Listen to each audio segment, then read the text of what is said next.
Welcome back. This is the Chemistry Girl, and today we are continuing our series on measuring and significant figures. So I have 3 different scales here, 3 different measurements. Each of the red arrows is what we want to measure to on the scale. So what we're going to do is we're going to write our measurements here, and then we're going to count the number of significant figures here. If you need a refresher on how to measure and how to count the number of significant figures, then please go back and watch the previous videos in this series.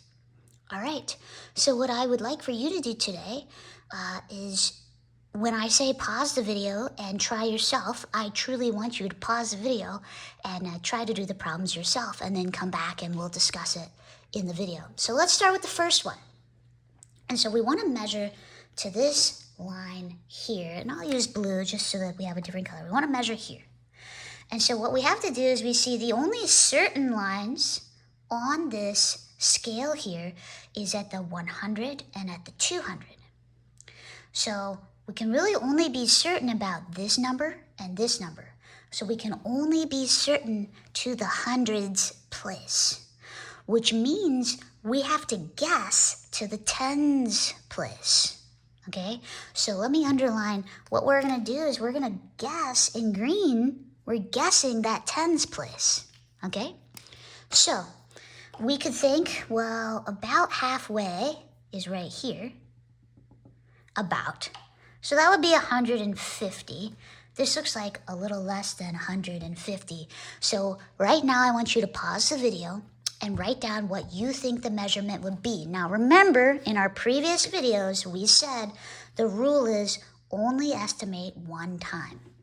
So when you write your measurement, only write down the known or the certain numbers, which, by the way, let's just remind ourselves, the certain numbers are the numbers that are known for sure because they are actual lines on the measuring tool.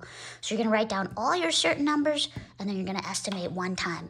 So take a pause on the video, write down what you think the measurement should be.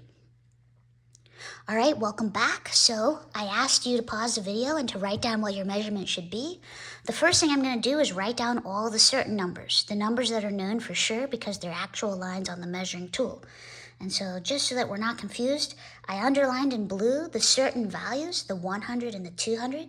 So I'm certain that this red arrow is past the 100 and it's less than the 200.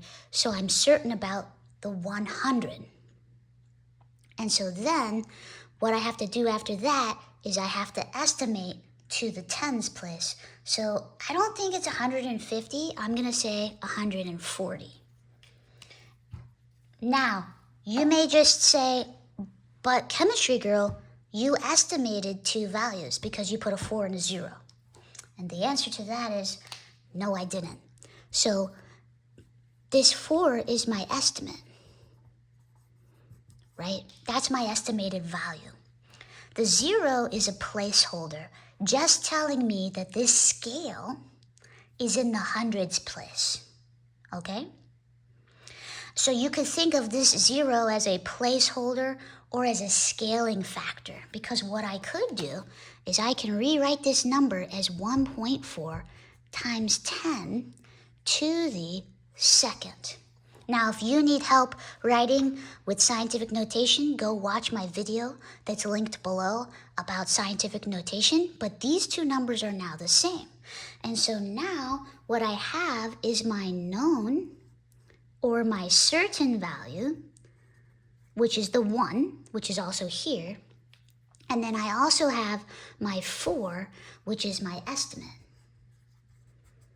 So if I can write my number in scientific notation and only have a certain number and an estimate, then that means I wrote my measurement correctly, and this 0 is just a scaling factor, and it just tells me how many times I multiplied by 10 to get to this scale. So in this case, I multiplied by 10 twice to get into the scale of hundreds, okay? I'm going to go ahead and erase this just because we need to get out of here. And so what I have here, that was just to show you that I have one certain value, which is the 1. This is my certain value. And then I have one estimate. And so if I'm going to count up the number of significant figures, let's just remind ourselves, the number of significant figures are the numbers that make up a measurement. This is a measurement that include all the certain digits and one estimated digit. Well, there's my one certain digit, and there's my one estimated digit. The 0 is just a scaling factor, so it's not included as part of my significant figures. So I would say I have 2 significant figures in this case for this first one. Now, you could have also written 130 or even 150. All of these answers would have been valid answers. They all have one certain number, which is in the hundreds place, and then they have one estimated value, which is in the tens place. All right, we're done with number 1. Let's move on to number 2. Now remember, what you are doing for your measurement is you're writing the known values or the certain digits, and then you're writing one estimated digit. So I'm not gonna do this one for you right away. I want you to figure out on this scale, what are the lines that you're counting up by? Now remember, there is a line right here. Okay, so you have a line here, you have a line here, and you have a line here. So what are your certain numbers going to be? What are you certain about? And then make one estimate. So please pause the video now, write down what you think the answer is, and then we'll go from there. All right, welcome back. So I see my measurement is here.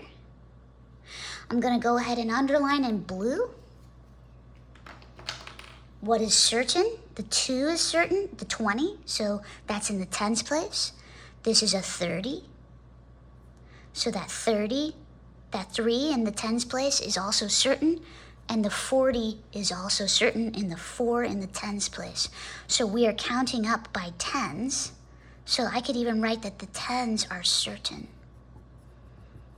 So whatever I write here, I'm certain about the 30. So I'm gonna write my 3 because I'm certain it's at least 30 and it's not 40. All right, now I'm going to estimate, maybe it's 32. So this is my certain value. This is my estimate. And that's it. I don't have to estimate another value because I only estimate one time. And so this would have 2 significant figures because I have one certain and one estimated value. All right, let's move on to the third one. Again, pause the video, before you pause, look at this 0.5 and all these lines in between. Figure out what are you counting up by, okay? And then figure out what you would estimate this red arrow to be. So take a pause. All right, welcome back. And so what I would say is the 0.5 is a known value, a certain value. The 0.6 is a certain value. And all these little numbers in between are also certain. So this is really so this is 0.51, 0.52, 0.53, 0.54, 55, 56, 57, 58, 0.59. And then I have 0.6. Now what's really certain here, because there's a line right here for 0.59, both of those numbers are certain values. Okay, which also means that this is really 0.60. So we can know for certain both the tenths place and the hundredths place. This is 0.50. We can know for certain the tenths place and the hundredths place. So we can say the hundredths is certain. So here, I can go ahead and write out 0.59, and both of those are certain values. They are certain values, okay? And so now, I'm gonna go ahead and estimate this next value, because I haven't done an estimation yet. And it looks like the arrow is directly pointing at the 0.59. If I think it's directly pointing at the 0.59, I would estimate a 0 to say, I think that it's directly pointing at the 0.59, and this would be my estimate.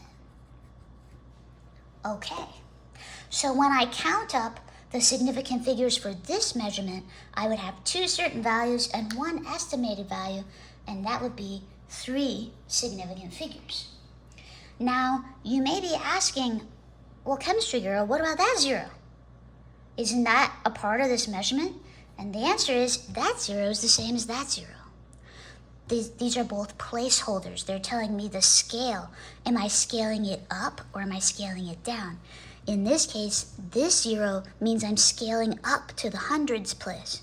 This 0, because it's less, makes this number less than 1, I'm scaling it down to the tenths place, okay? So if I rewrote this number, 5.90 times 10 to the negative 1, that means I've scaled it down 1 decimal point, but I still have 2 certain values and 1 estimated value for a total of 3 significant figures. Now, another valid measurement for this would be 0.589 or 0.591.